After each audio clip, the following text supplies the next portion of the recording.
This is the Galaxy S2, the latest and greatest smartphone from Samsung.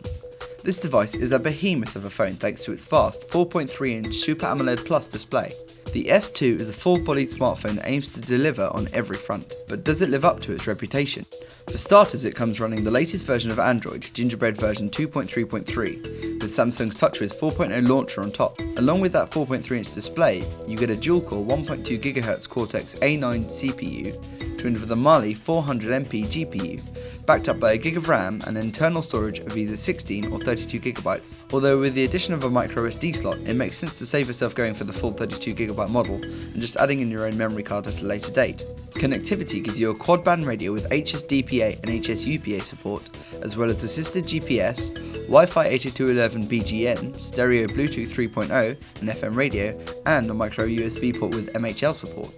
The S2 will get an NFC chip as well, but not until summer 2011. On the front of the device, you're presented with that Super AMOLED Plus display, 2 touch buttons, a physical home button, a 2-megapixel front-facing camera, and a proximity and auto brightness sensor. The lanyard eyelet and volume rocker run along the left side, with the power key sitting alone on the right. A micro USB port and microphone are situated on the bottom, with a standard non-recessed 3.5mm audio jack on the top. The back of the phone completes the hardware list with an 8-megapixel camera and the LED flash. Not bad for a device that's just 8.5mm thick. From the moment you switch the S2 on, you can see it's going to provide a slick experience. Thanks to the custom dual-core solution, nearly every benchmark we ran yielded dramatic results in comparison to its predecessor, the Galaxy S, and even the pioneering Tegra 2 device, the LG Optimus 2X. This included frame rate tests and JavaScript benchmarking that put the S2 way out in front. The S2's Touchwiz Ui runs faultlessly. Movement is smooth and responsive, arranging home screens is quick and easy, and adding or removing them is a simple process too. The same goes for widgets or folders as well. Browsing is wonderfully fast. Samsung have seen fit to leave the Android browser more or less stock, but with the S2's hardware behind it, it makes for one of the best browsing experiences we've seen. Navigation is effortless, and text and images show a level of clarity rarely seen on mobile devices, primarily thanks to the jaw-dropping display. The hardware is in fact so capable that we were able to play embedded 1080p HD flash videos straight within a web page. It's a tall order trying to outdo the beautiful screen from the original Galaxy S, but Samsung's own Super AMOLED Plus display does the impossible. For a start, everything is crisper, more vibrant and sharper.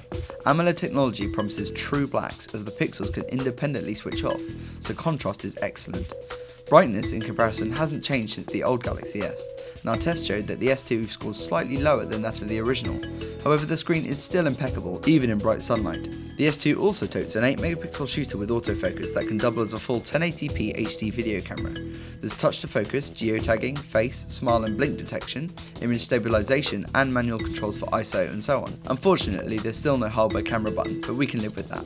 Photos look vibrant with low noise and plenty of fine detail. They come a little oversaturated, but that's not a bad thing in our books. Video recording is excellent, some of the best we've seen on a mobile device, and shares the camera's wide-angle lens when shooting in 720p. However, bump the quality up to 1080p and the field of view is greatly restricted. Also, some cinematographers may find the mono audio a little disappointing, but we can't be too hard on it. Video autofocus is smooth, but strangely doesn't kick in until you hit record, so the start of every video is out of focus. Not a deal breaker, especially with the quality it produces, but a little quirk to be aware of. The S2 even has built-in video editing capability to cut and transition your clips on the go.